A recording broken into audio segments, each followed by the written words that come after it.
Abraham Lincoln said, "Get me the brand and I'll send a barrel to my other generals." This was President Abraham Lincoln's retort to complaints of General Grant's whiskey intake. This is, hey man, nice typewriter.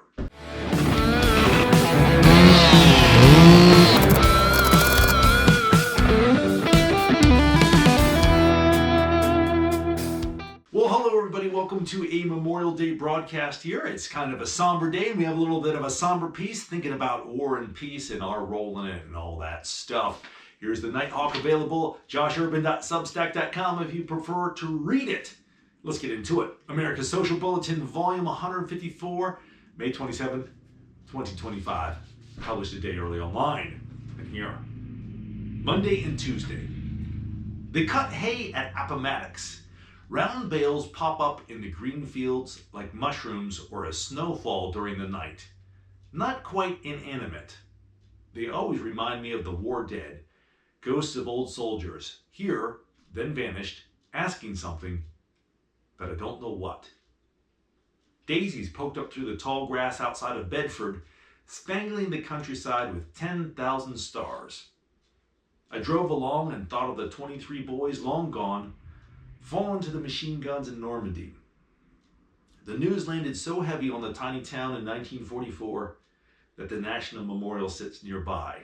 It's black granite, light as a feather compared to the ache that still echoes around corners that old men should be frequenting, but aren't. I walked through the front hayfield last night, the fresh bales there in the afternoon, gone by nightfall. Suddenly my feet trod grass of some ghostly battlefield, and the pale glow of the fireflies seemed lanterns of a forgotten brigade. Excuse me. The silence boomed, ripping off the chatter of the day. What's my part in all of this? War and peace? What is Memorial Day? It's solemn, a time for remembering costs and grief. But Tuesday shouldn't be idle. It's the least I can do for them. Decoration Day was established May 30th, 1868. Major General Logan marks the calendar as a time to decorate the graves of the fallen. Flowers would be in bloom across the nation. Carol's Appalachian word of the week, bath, which is for bathe. You better bath that baby right quick. It's almost her bedtime.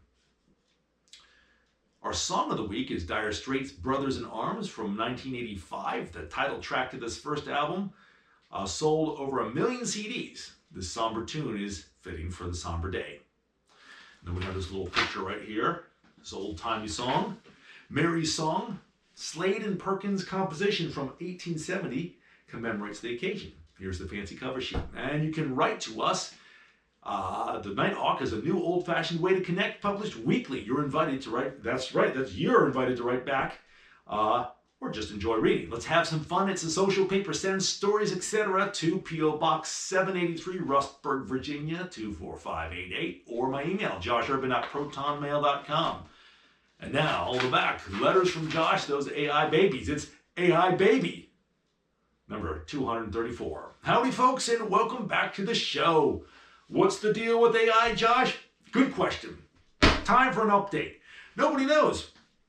Sure, I'm worried about the end of humanity, but there's a bright side. Have you seen those weird AI baby videos with dubbed-in voices of arguing politicians? Somehow it makes Washington make sense. The how of artificial intelligence is complicated.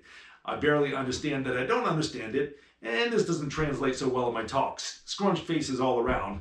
Pull up a video on neural networks if you want a headache. The what is more fun. I've been using the technology, especially for stuff that Google used to be good at. Take that, Google. My favorite engine is Grok, available at x.ai. It'll scour the internet and get stuff that mostly answers the question. I used it to troubleshoot my dishwasher, research obscure music history, and after 30 years of being vegetarian, asked it how to brown ground beef. It has limitations. It didn't mention anything about thawing the meat first, or hot oil and frozen things disagreeing. On the bright side, the grease was self-draining and airborne.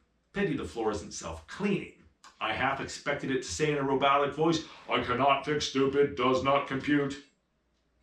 But the what now of AI is where the good conversations start.